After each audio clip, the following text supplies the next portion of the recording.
Hello Aquarius, welcome to गुरु माँ Hindi tarot. और ये रीडिंग है 19th ऑफ जनवरी से लेके 25th ऑफ जनवरी की।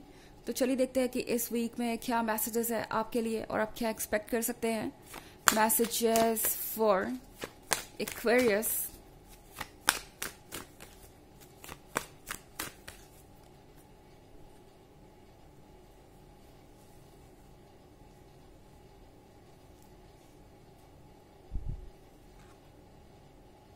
King of Pentacles,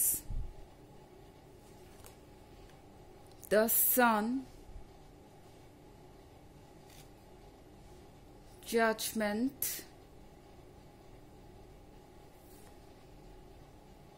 Eight of Cups,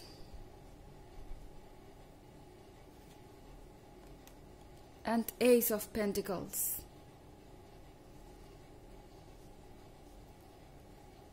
Okay. I think आप एक ऐसे पर्सन से डील कर रहे हैं जो बहुत डिमांडिंग हो सकता है।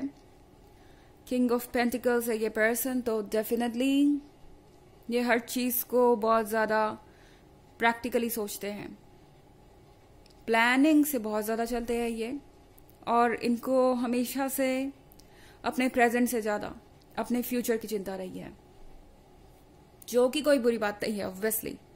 पर ये पर्सन कभी कभी रिलेशनशिप की वैल्यूज को भूल जाता है, या कह सकते हैं टेकन फॉर ग्रांटेड लेता है। इस पर्सन को ऐसा लगता है कि लाइफ में इमोशंस जो हैं वो टेम्पोररी होते हैं, पर प्रैक्टिकल चीज़ है, स्पेशली मनी, ये बहुत ज़रूरी है और ये हमेशा के लिए होता है।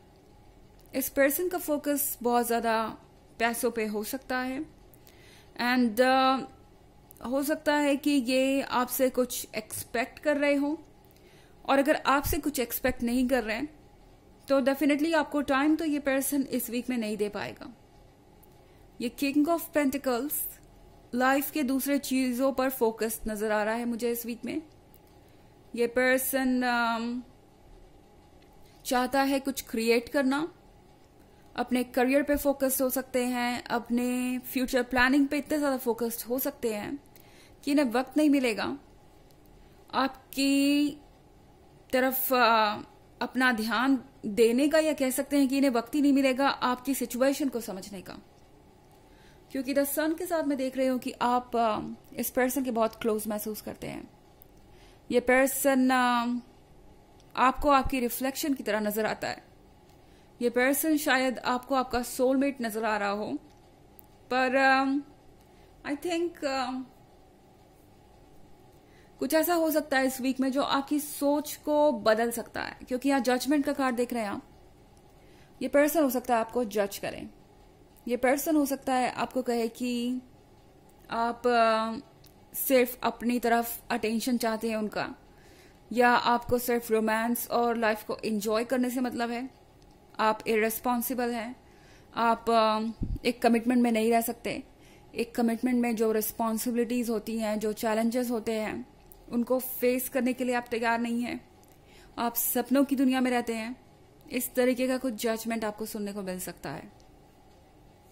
हो सकता है ये पर्सन आपको थोड़ा सा मैनिपुलेट करने की भी कोशिश करें, दूसरों से कंपैरिजन भी कर सकता है। आई डोंट थिंक ये जजमेंट डायरेक्टली आने वाला है। ये पर्सन कुछ भी ऐसा आपसे डायरेक्टली नहीं कहना चाहता जिससे आप उन्हें छोड़ दें, क्योंकि क्लियरली वो आपको एस ऑफ पेंटिकल्स के तौर पे देखते हैं। एस ऑफ पेंटिकल्स का मतलब है कि ये पर्सन आपको छोड़ना नहीं चाहता। इन्हें लगता है कि आप एक अचीवमेंट है, एंड आप अगर उन्हें छोड़ के चले गए तो वो आपको रिप्लेस नहीं कर सकते। इस बात का अंदाजा उन्हें अच्छी तरीके से है, पर डेफिनेटली ये पर्सन ये बात जाहिर नहीं करेगा। ओके, इनफैक्ट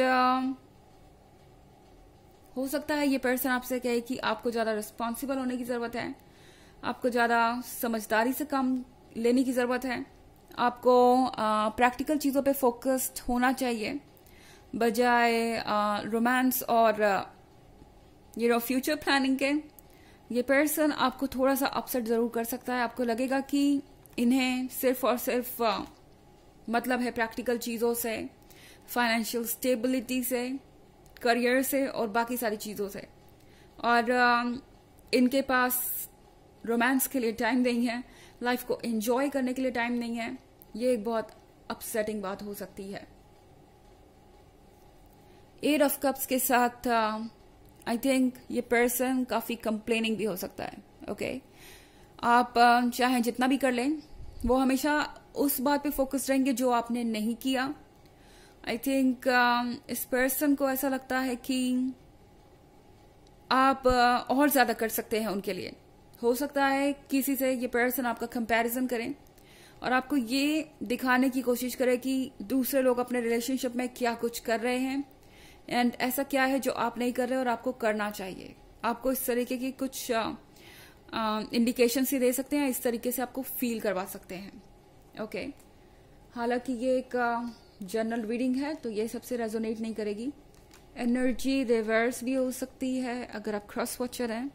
इसके अलावा अगर आप पिछले वीक की रीडिंग या ईयरली रीडिंग देखना चाहें तो उसका लिंक आपको डिस्क्रिप्शन बॉक्स में मिल जाएगा। हमेशा की तरह 2023 के first quarter, second quarter, third quarter का जो लिंक है मैंने ऑलरेडी डिस्क्रिप्शन बॉक्स में दे दिया है, आप चेक कर सकते हैं। चलिए आगे बढ़ते हैं और देखते हैं क्या मैसेजेस है आपके लिए। The fool, 7 of swords, 6 of wands,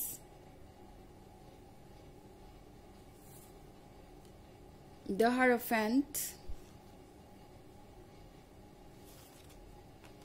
and strength. Okay Aquarius, तो हमारे पास है स्ट्रेंथ का कार्ड। ये पर्सन आपको पूरी लिमिट तक पुश कर देगा। आपको लगेगा कि अब बस, अब आप और नहीं सुन सकते, अब आप और नहीं जज हो सकते। अब जो पानी है वो नाक से ऊपर जा रहा है और सिचुएशन जो है वो आउट ऑफ कंट्रोल हो रही है। चारों आपसे कह रहा है, अगर वाकई में आपको ऐसा लगता है तो ये है वक्त स्ट्रेंथ शो करने का। स्ट्रेंथ शो करने का मतलब ये नहीं है कि आप जाके उनसे लड़े या कुछ ऐसा। स्ट्रेंथ शो करने का मतलब है यहाँ पे कि आप चीजों को क्लियर कर दें। ओके, इस तरीके का जजमेंट मुझे बर्दाश्त नहीं, या इस तरीके से आप मुझे ट्रीट नहीं कर सकते, इस तरीके की बातें आप मुझसे नहीं कह सकते। एंड मैंने भी इस रिलेशनशिप के लिए बहुत कुछ लूज किया है और बहुत कुछ एफर्ट किया है। हमारे पास है यहाँ पे 7 of swords। I think Aquarius, अगर आप मेरी रीडिंग सुन के ये सोच रहे हैं कि आप इस सिचुएशन को हैंडल कर सकते हैं या ये जो एक्सपेक्टेशन है वो ज्यादा नहीं है और जो कुछ भी है वो आसानी से आप मैनेज कर सकते हैं, टैरो आपसे कह रहा है कि जितना आप कर सकते हैं उतना ही कीजिए। अपने आप को स्ट्रेस मत दीजिए किसी चीज के लिए, अपने आप को पुश मत कीजिए, क्योंकि अगर आपने ऐसा किया तो 7 ऑफ swords के साथ आप बहुत सारी चीजें लूज कर देंगे एंड कोई ऐसी चीज हो सकती है जो आप नहीं चाहते थे कि हो। ओके, हमारे पास द फूल का भी कार्ड है। फूल का कार्ड आपसे कह रहा है कि अपनी ब्रेवरी को शो कीजिए जो आपके अंदर हमेशा से थी। फूल का कार्ड आपसे कह रहा है कि इस पर्सन को ये क्लियर करना जरूरी है कि आप कभी भी कंपेयर नहीं किए जा सकते किसी और के साथ, इस तरीके से जज नहीं किए जा सकते एंड आपके एफर्ट्स को अप्रिशिएट करना भी जरूरी है। यहाँ पे 6 ऑफ wands के साथ एक्वेरियस, ये समय है रियलाइज करने का कि आप स्पेशल हैं। अगर आप सिंगल हैं तो आपको बहुत ज्यादा अटेंशन मिलने वाला है। वैसे अगर आप सिंगल नहीं भी है तो भी आप देखेंगे कि बहुत सारे लोग आपके साथ समय बिताना चाहते हैं। ये सिर्फ रोमांटिक अट्रैक्शन के बारे में ही नहीं है, आप जिससे भी मिलेंगे वो पर्सन आपसे इन्फ्लुएंस रहेगा और ज्यादा जानना चाहेगा आपके बारे में। द हायरोफेंट का कार्ड आपसे कह रहा है विजडम को यूज कीजिए। अब इमोशंस का सहारा लेने की जरूरत नहीं, इमोशंस के इन्फ्लुएंस में रह के डिसीजन लेने की जरूरत नहीं। इस पॉइंट पे विजडम को यूज करना बहुत जरूरी हो गया है। चलिए देखते हैं कि आपके लिए ऑरेकल मैसेज क्या है।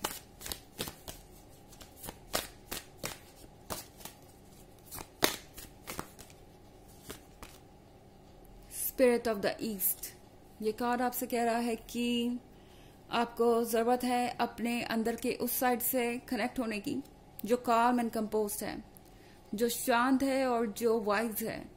और आपकी जो स्पिरिट है वो आपको सही रास्ता दिखाएगी। अपने मन को शांत करके क्लियरली सोचिए, विजडम का यूज कीजिए कि क्या ये रिलेशनशिप वैसा ही है जैसा आप अपने लिए चाहते थे, और अगर नहीं है तो आप क्या कर सकते हैं इस सिचुएशन में। आपको कोई ना कोई सोल्यूशन जरूर देगी आपकी स्पिरिट, और आप समझ पाएंगे कि आपको क्या करना है आगे। तो ये है रीडिंग इस वीक की। आई होप आपको अच्छी लगी होगी। Thanks for watching. Till next video, bye.